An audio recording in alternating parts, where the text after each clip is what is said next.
Bismillahirrahmanirrahim. Al-Fatihah. A'udzu billahi minasyaitonir rajim. Bismillahirrahmanirrahim.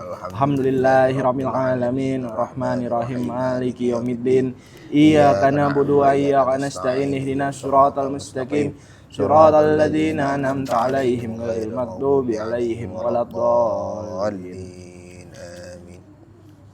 Bismillahirrahmanirrahim. Bismillahirrahmanirrahim. Allahumma inna qad kharajna min haulina wa quwwatina ila haulika wa quwwatika wa min ilmina ila ilmika wa min iradatina ila iradatika bi rahmatika ya arhamar rahimin. Allahumma shalli ala nuril anwar wa sirril asrar wa tiryakil aghyar wa miftahi babil yasar Sayyidina Muhammadanil Mukhtar wa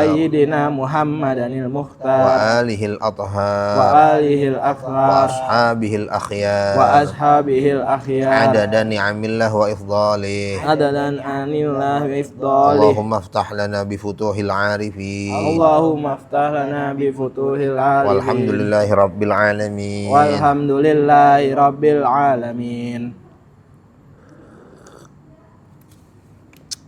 Nah, kemarin kita bahas tentang amar ma'ruf nahi munkar ya. Siapa saja orang yang memiliki otoritas untuk melakukan amar ma'ruf ya. Bahwa agama ini atau umat ini menjadi umat yang terbaik karena melakukan amar ma'ruf nahi munkar. Ya, ketika umat ini berhenti dari melakukan amar ma'ruf, maka gelar sebagai umat terbaik juga terganggu. Gelar umat terbaik nggak cocok, ya. Kenapa? Karena orang yang diam dengan kemunkaran itu disebut dengan setan bisu namanya. Ya, setan yang bisu. Dia setan cuman diam. Ya. Dia memang nggak ngebujuk orang supaya berbuat buruk, tetapi dia mendiamkan orang berbuat buruk. Mendiamkan orang berbuat buruk itu sama dengan keburukan. Ada kisah Ashabus Sabti kan?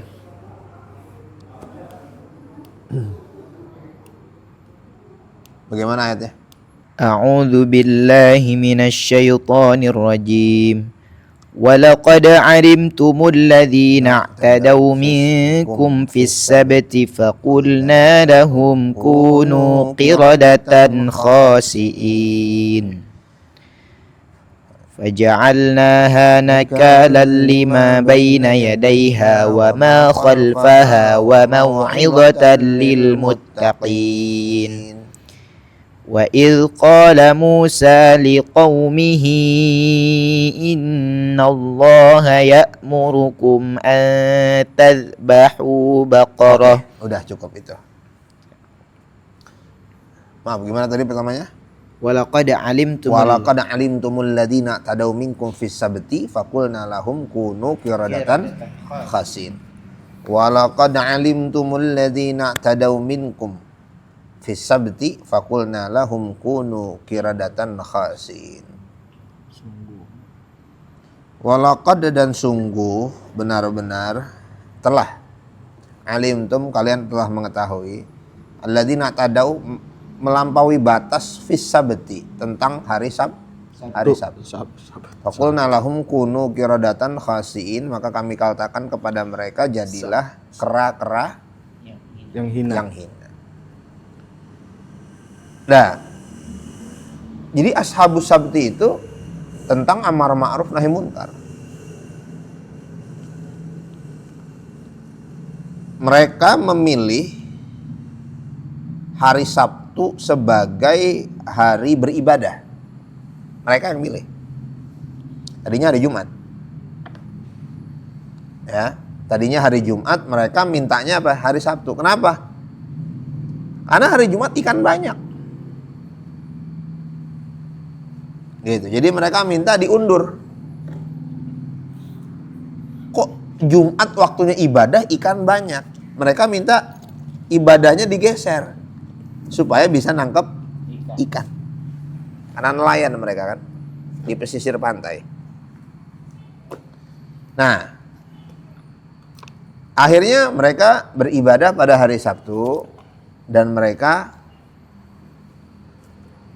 mencari ikan pada hari Jumat. Gitu ya. Yang tadinya ibadahnya tuh hari Jumat. Lama-kelamaan mereka hari Jumat atau hari-hari yang lain ketika melaut itu ikan kok dikit. Susah betul nyari ikan. Ibaratnya nge-grab nggak ada penumpang lah. Giliran ngaji kok banyak. Nggak ada lagi. Nggak ada. Ya. Jadi tuh hari-hari biasa tuh ikan tuh sepi. Gitu ya. Ikan tuh sepi. Iya, ikan sepi. Tadinya banyak kan? Sampai mereka geser hari. Gitu. Ibadahnya Sabtu aja dah. Nah, gitu. Jadi MOU mereka sama Tuhan lewat nabi. Nah, jadi ada kaum yang ibadahnya itu request harinya. Nah, itu mereka tuh Ashabus Sabt itu Bani Israel itu. Ya. Nah, ikan sepi, begitu hari Sabtu mereka mau ibadah kan ngelewatin pantai, itu ikan gak usah ngelaut, itu ikan ke pantai. Tapi perjanjiannya mereka nggak boleh cari ikan hari Sabtu. Coba bayangin, ya ujian itu ya, ujian orang mau ibadah. Mereka tuh ikan banyak benar nih, kalau kita nggak tangkepin sayang. Tuh kayak ikan ngegoda banget gitu. Ya, tangkep nih gitu. Ya, akhirnya lama-lama nggak tahan juga mereka. Apa yang mereka lakukan? Yang mereka lakukan hari Sabtu yang harusnya mereka ibadah, mereka naruh jala. Naruh jala. Ya. Terus kalau ada yang bilang, kan kita ibadah di Sabtu, Anda nggak nangkap ikan, Anda naruh jala. Gitu ya. Kapan ngambilnya? Besok ngambilnya. Gitu ya. Karena Sabtu nggak boleh ngapa-ngapain, kecuali ibadah. Ini naruh jala. Ya. Nah, tentang Ashabus Sabt ini, kemunkaran yang dilakukan oleh Ashabus Sabt ini nanti terbagi kepada 3 kelompok. Kelompok pertama yang melakukan kemunkaran secara langsung. Kelompok kedua ya, kelompok pertama kelompok yang kemunkaran secara langsung. Kelompok kedua tidak melakukan kemunkaran tetapi mereka mendukung. Kelompok ketiga mengingkari tetapi diam aja. Itu terbagi 3 kelompok tuh. Ya. Nah, tetapi itu dikutuk jadi monyet, tapi monyet yang sekarang ada bukan Ashabus Sabti. Ya. Itu monyetnya monyet yang enggak punya keturunan katanya. Ya, jadi kalau itu benar-benar menjadi monyet, para mufasir kemudian menyatakan bahwa itu monyet-monyet yang tidak memiliki keturunan, mati mereka. Gitu ya. Nah, jadi waktunya ibadah ya, dan itu adalah request mereka sendiri, ternyata digunakan untuk yang lain. Nah, dan yang celaka ternyata bukan hanya melakukan kemunkaran, tetapi juga yang mendiamkan kemunkaran tersebut. Gitu ya. Itu disebut setan-setan yang bisu. Nah, itu. Baik, nah itu berat memang. Nahi munkar itu lebih berat daripada amar ma'ruf. Ngajak kebaikan tuh gampang, sholat yuk. Gampang. Tapi kalau kita mencegah orang mabok-mabokan, berantem kita. Kan gitu. Ngajak orang menjaga lingkungan, gampang. Tapi ngelarang orang nebang hutan, berantem kita. Gitu kan. Paling enak dah. Mari sama-sama kita menjaga hutan kita. Udah enak banget dah. Tinggal panggil kamera, bikin iklan, mari sama-sama kita menjaga hutan kita. Larang orang supaya nggak melakukan pembalakan liar, susah. Ngomong enak. Katakan tidak pada korupsi kan gitu kan? Tetap. Tapi untuk melarang orang supaya tidak korupsi sulit. Nahi munkar itu berat, sangat berat. Nah sekarang semua orang amar ma'ruf, di atas podium ngapain? Amar ma'ruf lah. Kalau kita ceramah-ceramah tuh ngapain? Amar ma'ruf itu. Ya. Nah itu. Tapi nahi munkar juga harus dengan cara yang ma'ruf, bukan dengan cara yang munkar. Jangan sampai nahi munkar itu malah melahirkan kemunkaran yang baru. Kayak gitu ya. Oke, kita lanjut ke bab selanjutnya. Faslun fil munkarat al-ma'lufah fil adat. Bab tentang kemunkaran-kemunkaran al-ma'lufah fil adat yang biasanya. Oke, silakan itu dibaca. Bismillahirrahmanirrahim. C. Jenis kemungkaran yang biasa terjadi. Kemungkaran yang biasa terjadi, misalnya ketika sholat, yaitu menyimpang dari kiblat atau tidak tumak ninah ketika melakukan ruku dan sujud dalam sholat, atau salah dalam bacaan. Hal-hal semacam ini harus diperingatkan. Ini merupakan salah satu ibadah yang paling baik dan lebih utama daripada menyibukkan diri dengan ibadah-ibadah sunnah. Selain itu, mengulur-ulur pelaksanaan azan, memanjangkan kalimat-kalimatnya sehingga keluar dari batas, dan mengulangi azan berkali-kali di masjid yang sama setelah subuh juga merupakan suatu penyimpangan. Semua itu merupakan sesuatu yang tidak bermanfaat. Selain itu, jenis penyimpangan yang lain adalah khotib mengenakan pakaian yang terbuat dari sutra, pembicaraan para pendongeng yang dipenuhi dengan bid'ah-bid'ah, bercukur pada hari Jumat untuk berdagang obat-obatan dan jimat. D. Amar ma'ruf nahi mungkar bagi penguasa. Oke, dari itu ya. Ya ini sesuai dengan kondisi sosiologis di era Imam Al-Ghazali ya. Kemunkaran sesuai dengan kondisi sosiologis di era Imam Al-Ghazali. Lingkungannya Imam Al-Ghazali ya. Abad ke-12 Masehi. Atau abad ke-6 Hijriah. Ya, tahun Imam Al-Ghazali itu lahir tahun 450 Hijriah. Wafatnya tahun 505 Hijriah. Kalau Masehinya itu berarti tahun 1100 sekian. Nah, meninggalnya abad ke-12. Baik, apa saja kemunkarannya?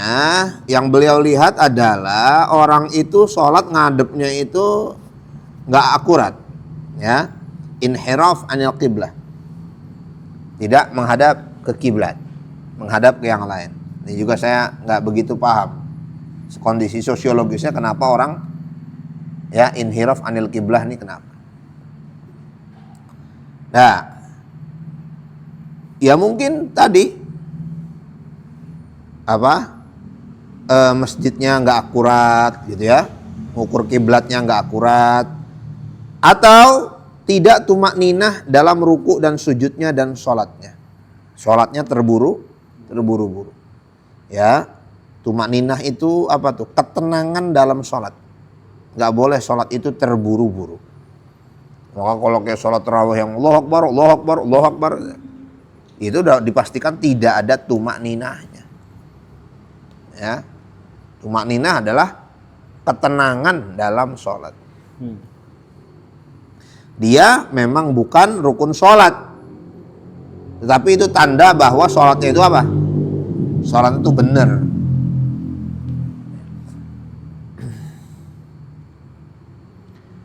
Atau kesalahan-kesalahan dalam bacaan-bacaannya.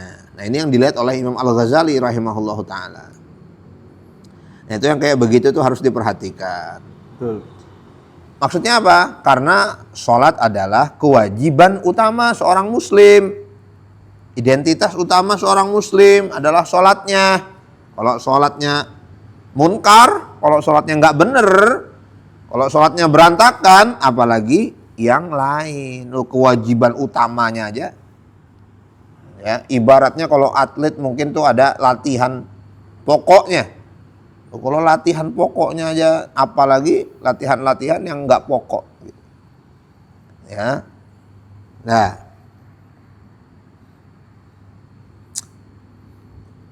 itu lebih baik daripada kita banyak-banyak melakukan ibadah sunnah tapi sholat apa ya wajibnya berantakan. Sholat sunnah ini, tapi sholat wajibnya berantakan. Ya. Duha. Tapi subuhnya 5:30. Jam 6. Gitu ya. Tapi duha. Itu lebih baik subuh tepat waktu. Daripada sunnah. Ya. Daripada lebih parah lagi, duha enggak, tepat waktu juga enggak. Nah, itu loh. Sama. Kristen. Ya. Nah. Atau yang dilihat oleh Imam Al-Ghazali adalah apa tuh? Tentang azan. Saking ngebelain irama azan, jadinya apa? Azannya jadi aneh, gitu ya. Nah, itu yang dilihat oleh Imam Al-Ghazali. Hal-hal yang ada di masjid. Atau khotib pakai sutra, nggak boleh. Laki-laki pakai sutra nggak boleh. Atau kalamul fusaq.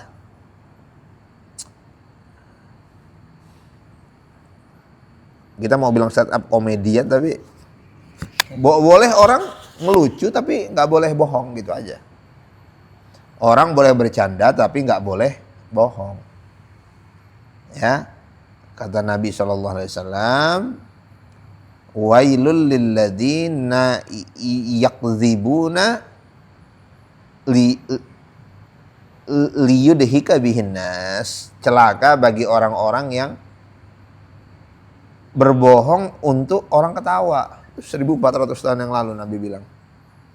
Celaka bagi orang-orang yang berbohong supaya orang lain tertawa. Bikin cerita-cerita bohong supaya orang lain tertawa.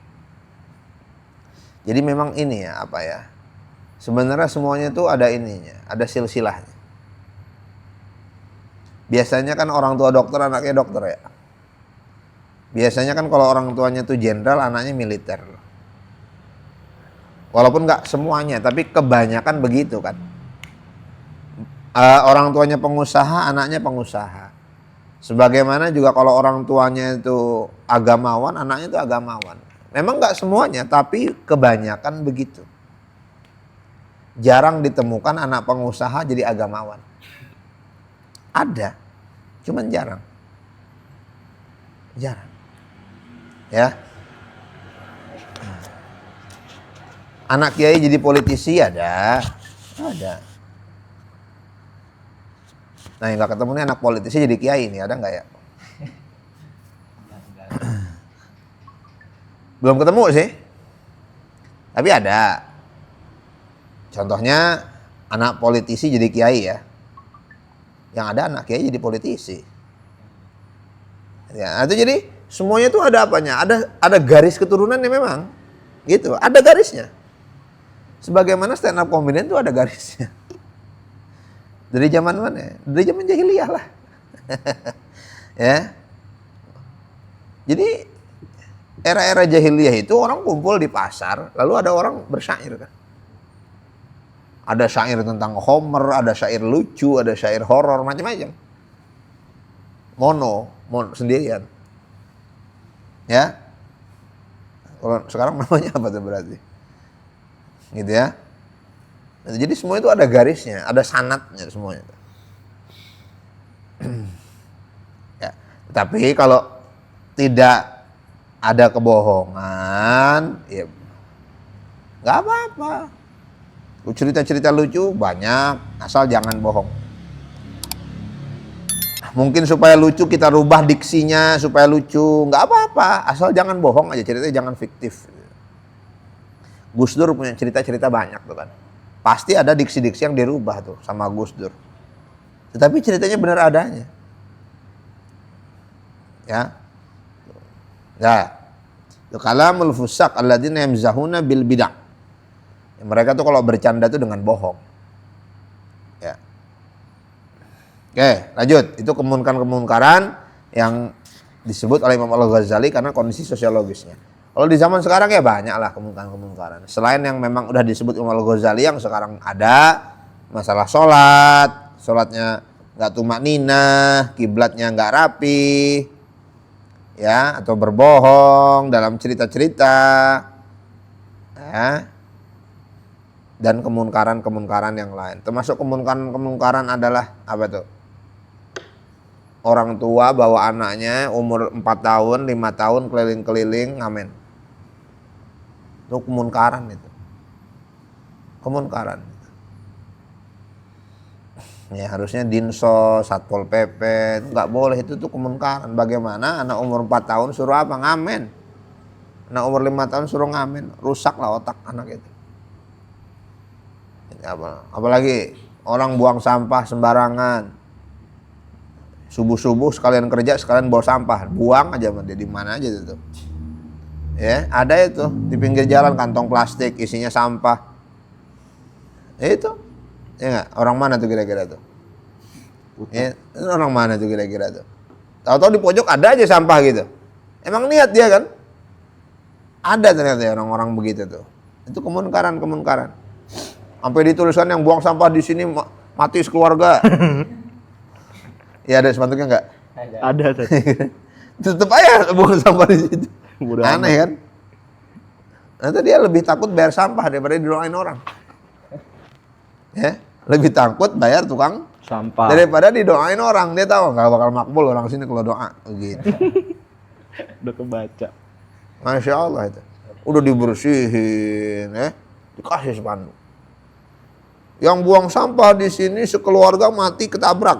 Wah, serem tuh doanya. Serem bener tuh doanya. Tetep aja buang sampah. Ada aja itu. Mungkin berkurang tapi ada aja. Ya, dia nggak buang sampah di situ, nyari tempat lain dia. Masya Allah, itu kemungkaran. Waduh nih, saking banyaknya kemungkaran kita sampai bingung. Mau mulai dari mana? Tiba-tiba orang bikin toko di atas got. Iya kan? Tahu-tahu gotnya ditutup, itu nggak salurannya tuh tiba-tiba hilang aja sama dia. Kemungkaran itu. Ya. Kita parkir nggak ada orang, begitu mau keluar tahu-tahu ada yang prit-prit. Kemungkaran. Ya, ngapain lo? Lahan-lahan siapa? Iya kan? Nah, itu kemungkaran orang-orang malas. Orang-orang malas itu. Itu kemungkaran. Saking banyaknya kemungkaran ini, kita sampai bingung mau mulai dari mana. Dari yang kecil sampai yang gede-gede ini kemungkaran ini. Ya, dan yang kecil sampai yang gede-gede. Nah. Baik, lanjut. D. Amar ma'ruf nahi mungkar bagi penguasa. Pengoreksian terdiri atas 4 tingkatan, yaitu penjelasan, nasihat, perkataan keras, dan larangan paksa. Bagi para penguasa dan pemerintah, pengoreksian tidak boleh dilakukan selain dalam bentuk penjelasan dan nasihat jika perkataan keras dan larangan paksa akan menimbulkan kerusuhan dan perkara-perkara yang lebih buruk daripada apa yang sedang mereka lakukan. Namun begitu, apabila pengoreksi mengetahui bahwa perkataan keras dapat memberikan manfaat dan tidak menimbulkan perkara tertentu, hal itu diperbolehkan. Ada beberapa ulama yang tidak memedulikan hal itu karena mereka mendasarkan setiap mereka kepada sabda Rasulullah SAW. Syahid yang terbaik adalah Hamzah bin Abdul Muthalib. Lalu seorang laki-laki yang berdiri menghadap seorang imam untuk menyuruh dan melarangnya terhadap suatu hal, hingga sang imam membunuhnya. Karena hal itu Rasulullah SAW bersabda, jihad yang paling utama adalah kalimat yang hak di hadapan penguasa yang zalim. Hadis riwayat Abu Daud, Ibnu Majah, dan Tabrani. Apabila Ya, oke, baik. Satu, persuasi gitu ya. 4 tingkatan untuk apa? Nahi munkar. Satu, persuasi, dialog ya. Dialog. Kemudian nasihat. Kemudian apa? Mengucapkan dengan tegas, dengan keras. Kemudian melakukan apa tuh? Preventif, tindakan pencegahan. Al-man'u bil qahri, bikin kebijakan. Misalnya apa? Jangan bikin bangunan sembarangan di pinggir sungai, ngotorin sungai, gusur. Gitu kan. Dimulai dari persuasi, sosialisasi. Jangan lahan hijau, nggak boleh, nanti sungainya kotor. Nggak ngerti juga, nasehatin. Nggak ngerti juga, dilarang. Nggak ngerti juga, gusur. Begitu kan. Nah, untuk pemerintah tuh bagaimana? Satu, lakukan persuasi, sosialisasi, ngomong yang benar dan nasehatin. Kenapa? Karena kalau langsung preventif, tindakan keras, maka akan terjadi apa? Demonstrasi, kerusuhan. Tanah siapa? Nyari duit di situ, digusur minta ganti rugi. Coba cerita gimana itu ceritanya. Ya.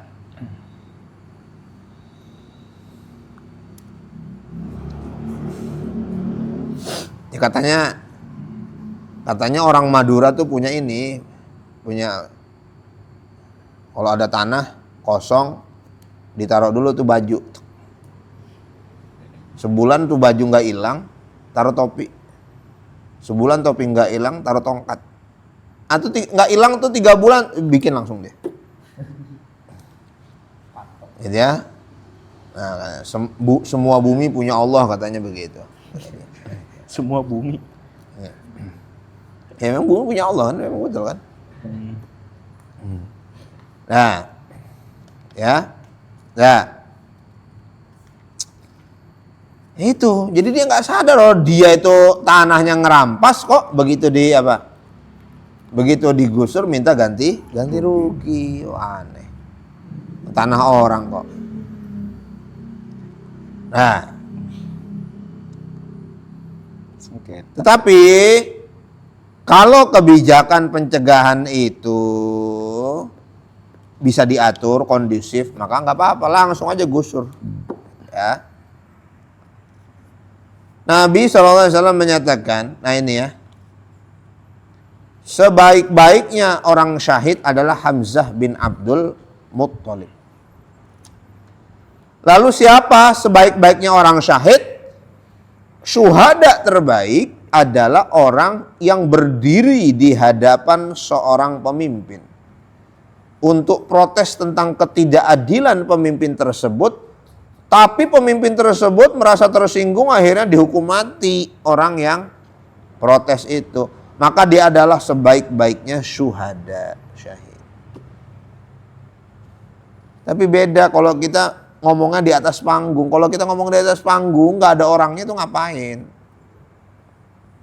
Jadi kalau kita ceramah kenceng-kenceng, goblok-goblokin pemimpinnya nggak ada di sini. Ya, itu namanya cari perhatian. Beda.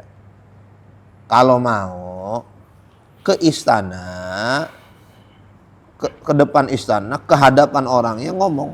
Anda begini, harusnya begini. Kirim surat segala macam. Ya. Atau lewat organisasinya. Nah, itu cara yang benar. Bukan kita ngomongnya di mana, pemimpinnya di mana. Ya. Nah.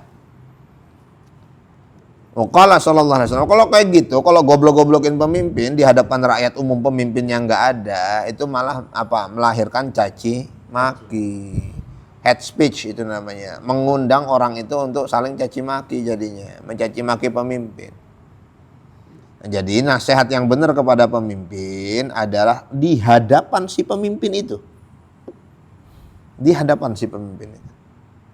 Afdalul jihad kalimatu haqqin inda sultanin jair. Seutama-utama jihad adalah kalimat hak. Ucapan yang benar di hadapan pemimpin yang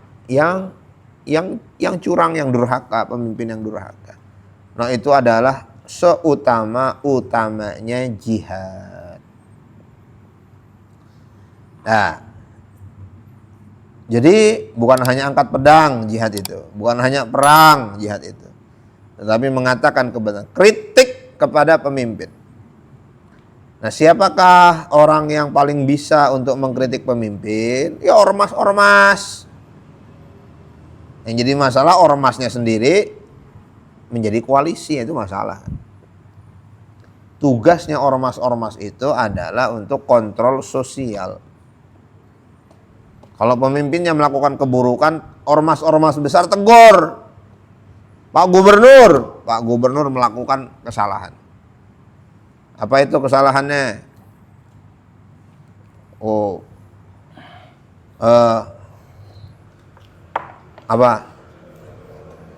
Di provinsi rumah sakit nggak nambah. Nah, gitu ya. Di provinsi ada anak sekolah nggak bisa bayar. Nah, Pak Gubernur melakukan kesalahan, kritik. Itu tugasnya ormas. Yang jadi masalah sekarang apa? Sekarang ormas-ormas ini dikasih kue, makan bareng. Si kuning. Nah, gitu ya. Nah, itu repot. Jadi nggak ada lagi yang mengkritik. Nggak ada lagi yang mengkritik. Nah, hilanglah afdolul jihad, ya. Seutama-utamanya jihad sudah hilang. Lanjut. Apabila orang yang melakukan itu terbunuh, dia adalah syahid. Hal itu sebagaimana disebutkan di dalam hadis, diriwayatkan oleh Dabbah bin Mihsan al-Anazi bahwa dia berkata, Abu Musa al-Asy'ari adalah amir kami di Basrah. Apabila dia berkhutbah, dia bersyukur kepada Allah, memujinya dan bersalawat kepada Nabi SAW. Lalu mulailah dia berdoa untuk Umar radhiyallahu anhu. Hal itu membuatku marah kepadanya. Aku pun mendekat kepadanya dan berkata, mana rasa hormatmu kepada rekan Umar, Abu Bakar, hingga kamu mengutamakan Umar atasnya. Dia melakukan hal itu pada suatu Jumat. Kemudian dia menulis surat kepada Umar untuk mengadukanku. Dia berkata, sesungguhnya Dabbah bin Mihsan al-Anazi menginterupsi khutbahku. Umar membalas suratnya dengan berkata, kirimlah dia kepadaku. Dia pun mengirimku kepada Umar. Aku datang kepada Umar dan mengetuk pintunya. Umar keluar menemuiku dan berkata, siapa kamu? Aku berkata, aku Dabbah bin Mihsan al-Anazi. Umar berkata kepadaku, marhaban wala ahlan. Aku berkata, tempat yang lapang berasal dari Allah Subhanahu wa taala, adapun keluarga, tidak ada keluarga dan tidak ada harta. Mengapa kamu, wahai Umar, mendatangkanku dari Basrah tanpa ada dosa yang aku perbuat dan tanpa ada sesuatu yang aku lakukan? Umar berkata, perselisihan apa yang terjadi antara kamu dan anak buahku? Aku berkata, sekarang aku akan memberitahukannya kepadamu. Sungguh, apabila dia berkhutbah, dia bersyukur kepada Allah, memujinya dan bersalawat kepada Nabi SAW. Lalu mulailah dia berdoa untukmu. Hal itu membuatku marah kepadanya. Aku pun mendekat kepadanya dan berkata, mana rasa hormatmu kepada rekan Umar hingga kamu mengutamakan Umar atasnya? Dia melakukan itu pada suatu Jumat. Kemudian dia menulis surat kepadamu untuk mengadukanku. Umar langsung menangis dan berkata, demi Allah, kamu lebih mendapat taufik dan petunjuk daripada aku. Apakah kamu mau memaafkan kesalahanku? Aku berkata, semoga Allah memaafkan kesalahanmu, wahai Amirul Mukminin. Umar kembali menangis dan berkata, demi Allah, satu malam dan satu siang dari Abu Bakar lebih baik daripada Umar dan keluarga Umar. Maukah kamu mendengar ceritaku tentang siang dan malamnya? Aku berkata, ya. Sampai situ dulu. Masya Allah, ini luar biasa nih. Luar biasa. Ya, riwayat dari Dabbah bin Muhsan Al-Ahsani. ya, Oh iya, Al-Anazi. Al-Anazi. Bin Mihsan apa bin Muhsan? Mihsan. Bin Mihsan. Mihsan. Ya. Dabbah bin Mihsan Al-Anazi. Ini luar biasa. Abu Musa al-Asy'ari itu salah satu sahabat senior lah gitu ya. Walaupun ya derajatnya dibandingkan Khulafaur Rasyidin ya jauh lah. Tapi Abu Musa al-Asy'ari ini salah satu sahabat senior. Nah, Abu Musa al-Asy'ari ini gubernur ya, jabatannya. Gubernur. di Basrah. Basrah itu di Irak. Beliau menjadi gubernur di era Khalifah Umar bin Khattab. Tadi seperti yang udah diceritain, gubernurnya itu kan ulama. Jadi khutbah Jumat lah. Ya, khutbah. Jadi gubernur itu ulama gubernur begitu. Nah, kalau sekarang susah. Nah, apalagi gubernur perempuan lebih repot lagi sekarang kan.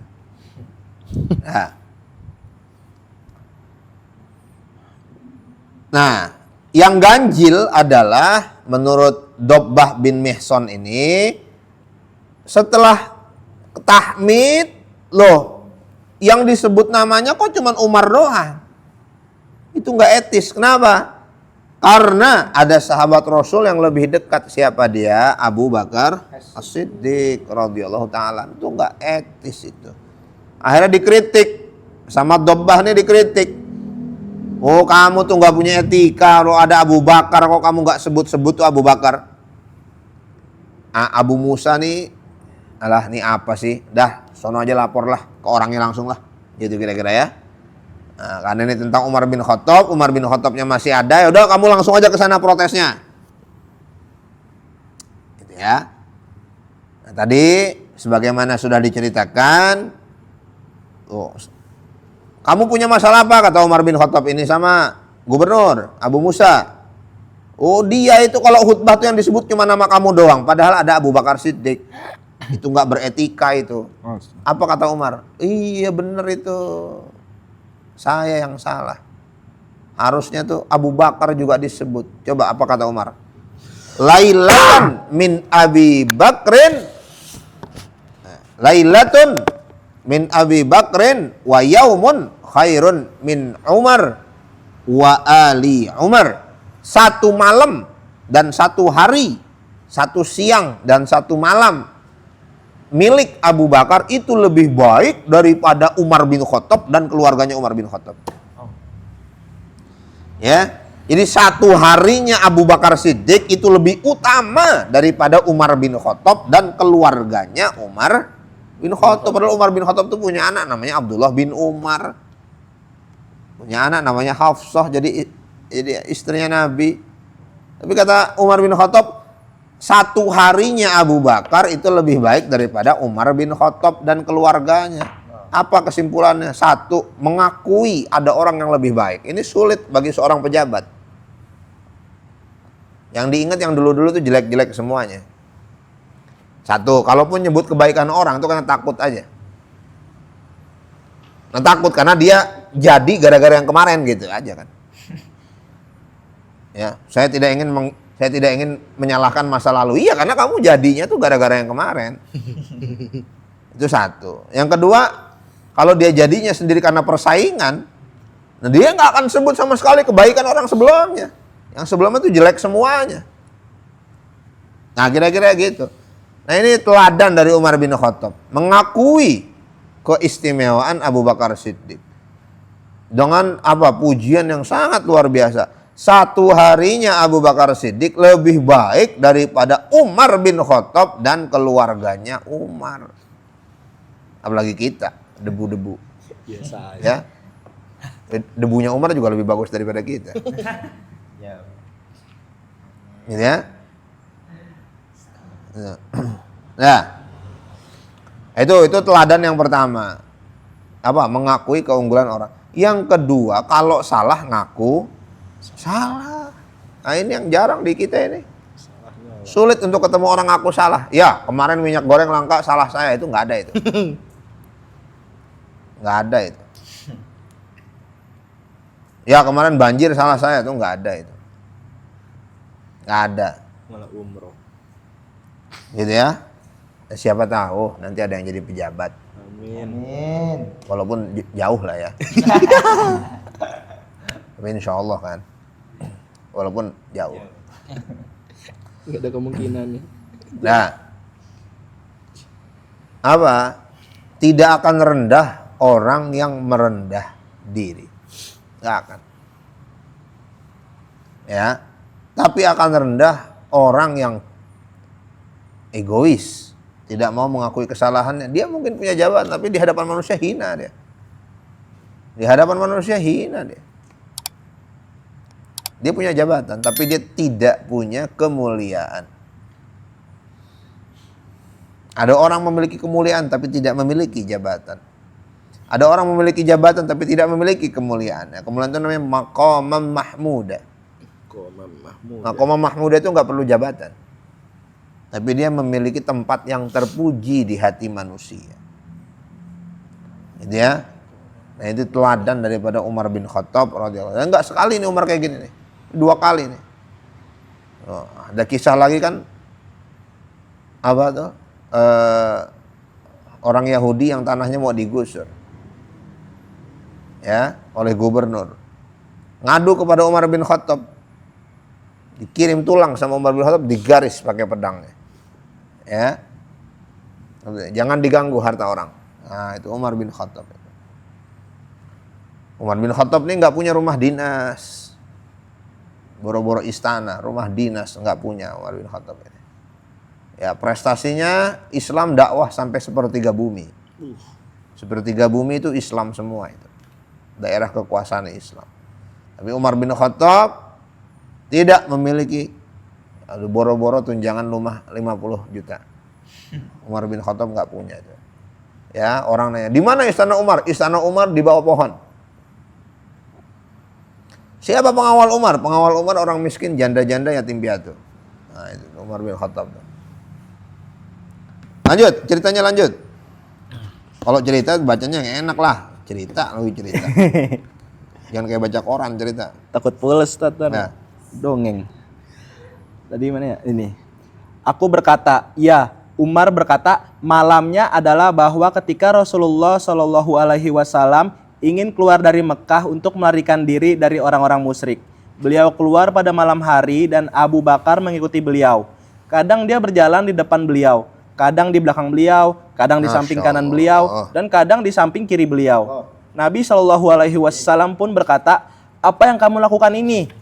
Wahai Abu Bakar, aku tidak pernah melihat ini di antara perbuatan-perbuatan yang biasa kamu lakukan. Hadis riwayat Baihaqi.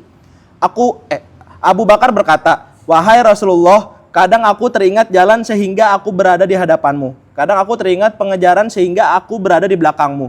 Dan kadang aku berada di samping kanan dan samping kirimu untuk melindungimu. Rasulullah Shallallahu Alaihi Wasallam berjalan pada malam itu di atas ujung jari-jari beliau hingga kaki beliau tidak lagi beralas. Ketika Abu Bakar melihat bahwa kaki Rasulullah tidak lagi beralas, dia memanggul beliau di atas pundaknya. Dan dia berjalan cepat hingga sampai di mulut gua. Lalu dia menurunkan beliau dan berkata, demi zat yang telah mengutusmu dengan kebenaran, kamu tidak akan memasukinya sampai aku memasukinya terlebih dahulu. Apabila di dalam gua ini ada sesuatu, maka dia akan mengenai aku sebelum mengenai kamu. Abu Bakar pun masuk dan tidak melihat sesuatu pun di dalam gua. Lalu dia mengangkat Rasulullah SAW dan memasukkan beliau. Di dalam gua itu ada sebuah lubang yang berisi ular-ular. Abu Bakar memasukkan kakinya karena takut salah satu dari ular itu akan keluar kepada Rasulullah SAW dan menyakiti beliau. Dan mulailah air mata Abu Bakar mengalir deras di atas kedua pipinya karena penderitaan yang dialaminya. Rasulullah SAW pun berkata, wahai Abu Bakar, janganlah kamu menangis, sesungguhnya Allah bersama kita. Lalu Allah menurunkan ketenangan dan kedamaian kepada Abu Bakar. Ini adalah malamnya, adapun siangnya. Ketika Rasulullah SAW meninggal dunia, orang-orang Arab murtad, sebagian dari mereka berkata, kami tidak akan melaksanakan sholat. Dan sebagian yang lain berkata, kami tidak akan membayar zakat. Aku pun datang kepadanya untuk memberikan nasihat. Aku berkata, wahai pengganti Rasulullah, bersikap lembutlah kepada orang-orang dan kasihilah mereka. Abu Bakar berkata, wahai Umar, apakah kamu kejam dan masa jahiliyah dan lemah pada masa Islam? Mengapa kita harus bersikap lembut kepada mereka? Rasulullah SAW telah meninggal dunia dan wahyu telah diangkat. Demi Allah, seandainya mereka menolak untuk menyerahkan kepadaku seutas tali pengikat binatang yang dulu biasa mereka serahkan kepada Rasulullah SAW, niscaya aku akan memerangi mereka karenanya. Demi Allah, dia benar-benar mendapat petunjuk. Itulah siang yang dilalui oleh Abu Bakar. Masya Allah. Gitu ya. Jadi Umar bin Khattab mengenang bahwa manusia yang satu ini nggak bisa disaingin kedekatannya dengan Rasulullah SAW. Ya, bisa dibilang Umar bin Khattab ini cemburu dengan kedekatan Abu Bakar kepada Rasulullah dan nggak bisa disaingin. Ini kecemburuan yang mulia, ya, kecemburuan yang terpuji. Ketika Umar bin Khattab mengatakan satu harinya Abu Bakar lebih mulia daripada Umar, itu satu hari apa tuh? Satu hari ketika hijrah. Ya, ketika hijrah Abu Bakar itu kadang di depan, kadang di belakang, kadang kanan, kadang kiri. Kalau ada panah di kanan, Abu Bakar duluan. Kalau ada musuh di belakang, Abu Bakar duluan. Abu Bakar sih, ada yang kayak begitu. Ya. Nah. Kemudian mau masuk gua, dicek dulu. Takutnya ada binatang, ada ular biasa di dalam gua. Abu Bakar digigit ular. Ya, nanti kan ayatnya turunkan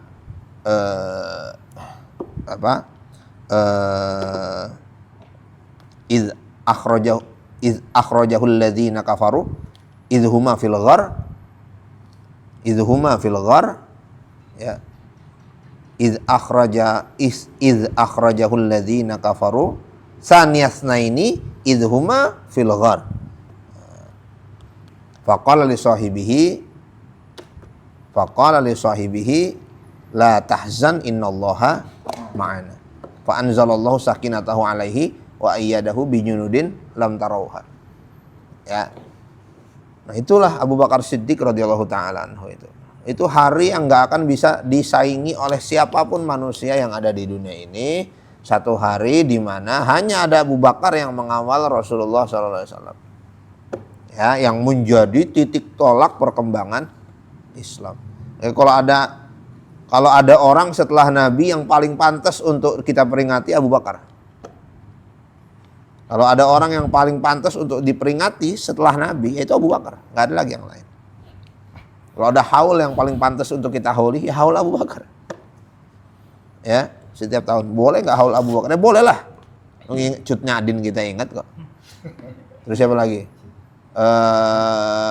Apa tuh? Ki Hajar Dewantoro kita ingat kok. Kan gitu. Siapa lagi yang kita ingat? Apa lagi? Muhammad Hatta. Abu Bakar Siddiq. Ini haul Abu Bakar Siddiq bagus itu. Kapan-kapan bikin haul Abu Bakar Siddiq. Oh, itu bid'ah. Ya bid'ah yang betul udah bid'ah. Kenapa masalahnya? Kita ngomongin tokoh-tokoh apa segala macam, kita omongin tokoh-tokoh. Ya. Pak Harto jadi pahlawan nasional. Kan gitu. Ya. Orang ini jadi pahlawan nasional. Ya. Nah itu, satu harinya Abu Bakar lebih baik daripada Umar bin Khattab. Nah, tapi ya ini kisah panjang. Ya, kisah panjang, tapi makna dari kisah ini adalah apa? Makna dari kisah ini adalah orang biasa seperti Dobbah bin Mihsan melakukan nahi munkar kepada sultan. Itu siapa? Abu Musa al-Ash'ari. Tetapi memang pemimpinnya kualitasnya seperti Umar bin Khattab yang mengerti keadilan. Ya. Nah, kalau zaman sekarang dikritik marah, gitu ya. Bukannya introspeksi, dikritik malah nyalahin yang lain. Nah, itu zaman sekarang. Emang ya susah lah ya. Rakyatnya nggak mau introspeksi kan gitu kira-kira. Kita ini sebagai rakyat kalau dapat untung kita diem. Nah, kalau kita nggak dapat untung kita protes. Kalau dapat untung walaupun merusak kita diem. Nah, kalau nggak dapat untung kita protes. Nah itu kita tuh. Contoh, misalnya pembagian BLT, nah gitu ya. Setiap orang dapat 300.000, nah gitu misalnya. Ini 300.000 dihilangin. Orang nggak ada dapat BLT, tapi rumah sakit digratisin, sekolah digratisin, fasilitas diperbaikin. Orang protes, kenapa? Dia jadi nggak dapat, gitu. Dia nggak terima, dia nggak dapat. Nah, jadi kalau untuk pribadinya diganggu, dia marah. Nah, gitu ya. Ya. Jadi rakyatnya nggak mau introspeksi diri, pejabatnya juga nggak mau introspeksi diri. Nah, jadi apa kesimpulannya? Kesimpulannya adalah kita ini sebenarnya nggak punya waktu untuk mikirin diri kita sendiri udah. Ya, ini umurnya berapa kalau di sini? Mungkin 18 ya atau ke atas. Kita tuh nyaris nggak punya waktu banyak untuk mikirin kesenangan diri sendiri karena masalah kita tuh udah kebanyakan soalnya. Jadi kamu tuh udah cepet selesai dengan dirinya, gitu loh. Segera selesai dengan dirinya. Karena kita nggak punya waktu banyak. Umurmu nggak panjang, masalah kita udah terlalu banyak. Kita perlu orang-orang yang menjadi problem solver. Orang-orang yang bisa memberi solusi, memberi manfaat, memberi kontribusi. Jangan kelamaan mikirin diri sendiri. Gitu ya. Ya. Kalau kita punya celana 2, punya baju 2 udah cukup lah.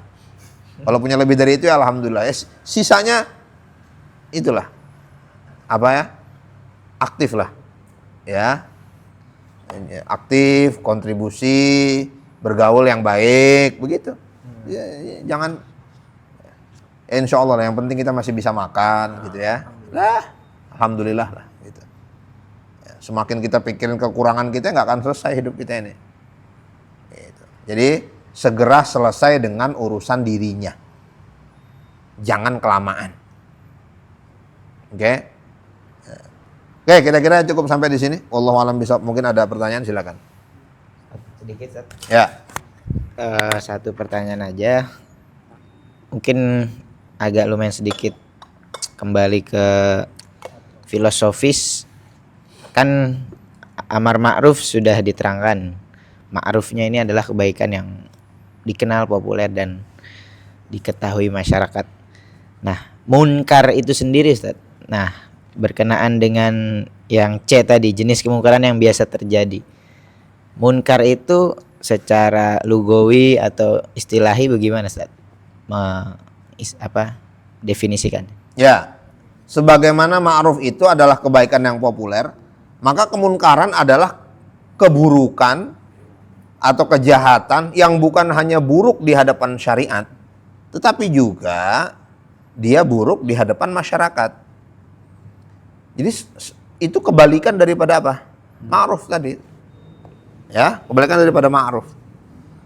Kebaikan yang tidak populer di depan masyarakat bisa dianggap keburukan. Ya. Kebaikan yang tidak populer di masyarakat bisa dianggap sebagai keburukan. Apa contohnya? Kebaikan yang nggak populer di masyarakat. Hah? Kebaikan yang nggak populer di masyarakat. Misalnya nikah tuh nggak usah pakai tenda. Makan pulang. Orang kira-kira ngomong apa pulang-pulang? Nggak punya duit nikah gitu kan? Lah udah bagus nikah. Niatnya apa? Niatnya nggak memaksakan diri. Islam tuh nggak boleh takalluf kan? Islam tuh nggak boleh takalluf, memaksakan diri. Kalau nggak mampu tuh jangan. Jangankan yang treasure, ya, yang primer aja, jangan maksain diri. Contohnya, kita mau bantu orang. Bantu orang, jangan sampai ngutang-ngutang.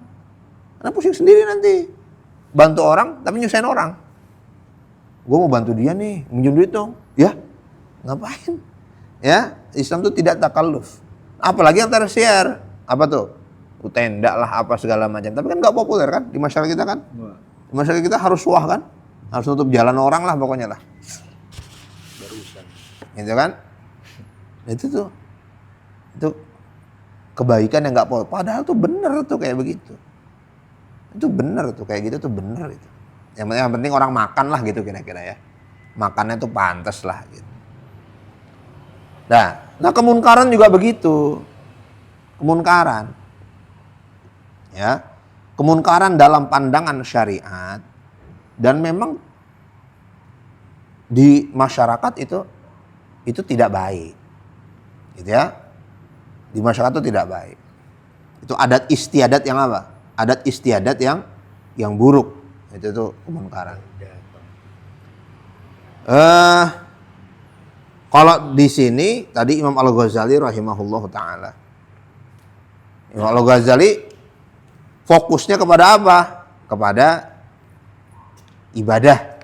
Ya. Imam Al-Ghazali fokusnya kepada ibadah. Nah, kenapa? Karena ibadah itu kemunkaran yang memang secara syariat udah pasti munkar. Ya. Udah pasti munkar tuh secara syariat. Nah, tetapi kalau tadi kayak kalamul fusak perkataan apa? Perkataan orang-orang fasik yang kalau bercanda tuh bohong. Gitu ya. Kalau bercanda tuh bohong. Nah, itu kemunkaran yang orang tahu tuh munkar, tetapi apa? Karena sudah menjadi kebiasaan. Orang tahu tuh munkar. Orang tahu tuh bohong gitu loh. Tapi itu sudah menjadi kebiasaan. Jadi dia terkenal, kemunkaran yang terkenal tapi dilakukan terus-menerus karena itu kebiasaan. Jadi adat istiadat. Nah, itulah namanya al-munkarat. Ya, al-munkarat. Nah, dia memiliki akar kata yang maknanya itu umum. Global. Ya. Nah. Oke. Itu ya. Ada lagi nggak yang lain?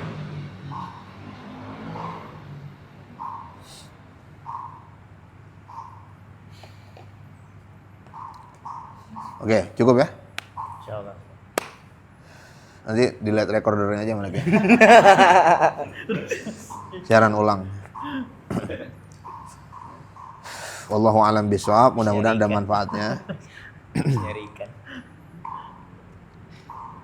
Amin. Diberikan kepada kita niat yang ikhlas, ilmu yang bermanfaat, akhlak yang baik, kehidupan orang-orang yang soleh, wafat dalam keadaan husnul khotimah, rezeki yang luas, halal dan barokah, diangkat derajatnya dunia dan akhirat, dikabulkan segala rencana-rencana baiknya. Keluarga kita yang sakit dan wafat, Allah Subhanahu wa taala ampunkan dosanya, digugurkan dosa-dosanya, diterima iman Islamnya. Sallallahu alaihi sayyidina Muhammadin wa ala alihi wasallam. Subhanakallah bihamdika asyhadu an la ilaha illa anta astaghfiruka wa atubu ilaik. Assalamualaikum warahmatullahi wabarakatuh. Waalaikumsalam warahmatullahi wabarakatuh.